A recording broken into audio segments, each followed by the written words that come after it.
Isang magandang pagpalang araw sa lahat. Ngayon ay samahan nyo ako. I-review natin itong Kugo NX11 Plus, ang kanyang features and benefits. At kauna-unahan dito sa Kuwait. Ito lang nasabi nung kasama ko. So, halika, samahan nyo ako. Isubukan natin i-ride itong Kugo NX11 Plus.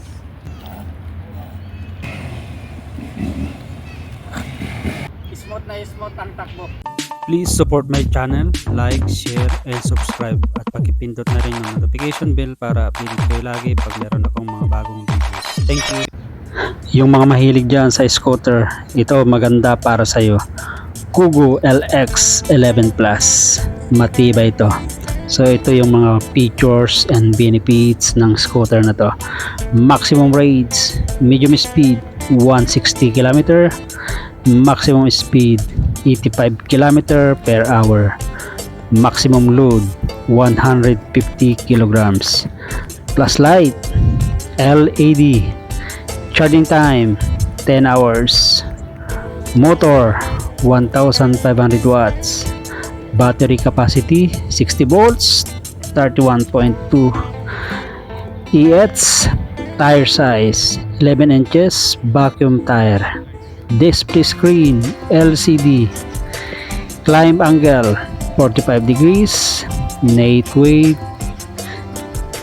55 kilograms, gross weight 68 kilograms, color black, available in black and yellow, waterproof, level IPX4, warranty 12 months service warranty, battery type lithium ion battery. So maganda itong scooter na to, matibay, at saka nakakalaga ito ng 400 Kuwaiti dinar, na which is kung itatans mo sa atin ay nagre-range ng 75,000 to 80,000 pesos depende sa exchange rate. So yung mga mahilig dyan sa may scooter, maganda to para sa inyo, matibay ito.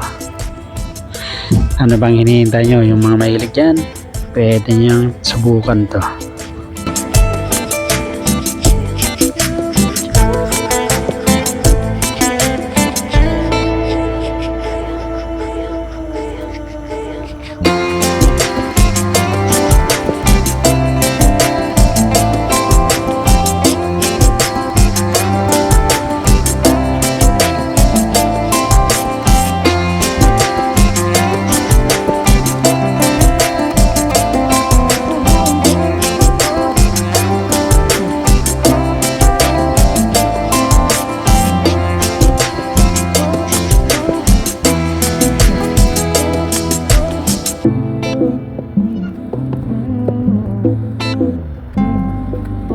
Halika't sabahan nyo ako. Isubukan natin i-ride itong Kugo NX11 Plus. Let's go!